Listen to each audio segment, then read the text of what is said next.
name's Deborah Harkins.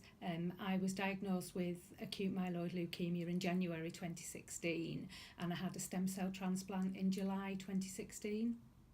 The transplant itself was a bit of an anticlimax, really, because you've sort of built up to it happening.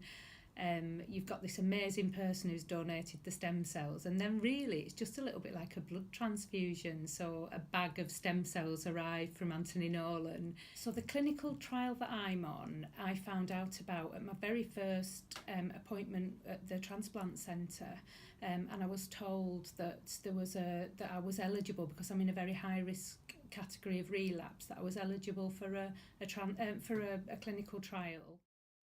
So I have to go for, I have extra follow-up and I have extra bone marrow biopsies as part of the trial to find out if it's working and if the people that are having the new treatment are doing better than those on the standard treatment. So I feel it's good to get that extra follow-up, really. You also get the name of a nurse, a research nurse, who's sort of always there at the end of the phone if you need to ask anything or need any advice. And they also ask, I do regular questionnaires as well as part of the trial. And again, as well as doing that for the research, it's good because it means the team are looking at my health and well-being. And people, in the main, in my experience, want there to be more trials, and they want there to be more research available, because ultimately that's what's going to find out what works in curing the disease.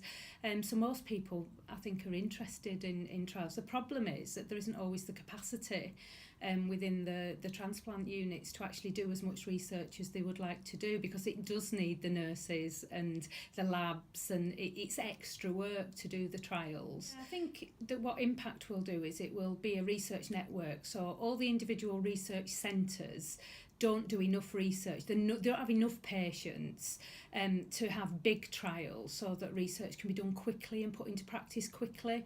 The more people, the more patients there are on trials, the bigger the study is, the quicker, the more valid the results are, and the quicker the research can be put into practice.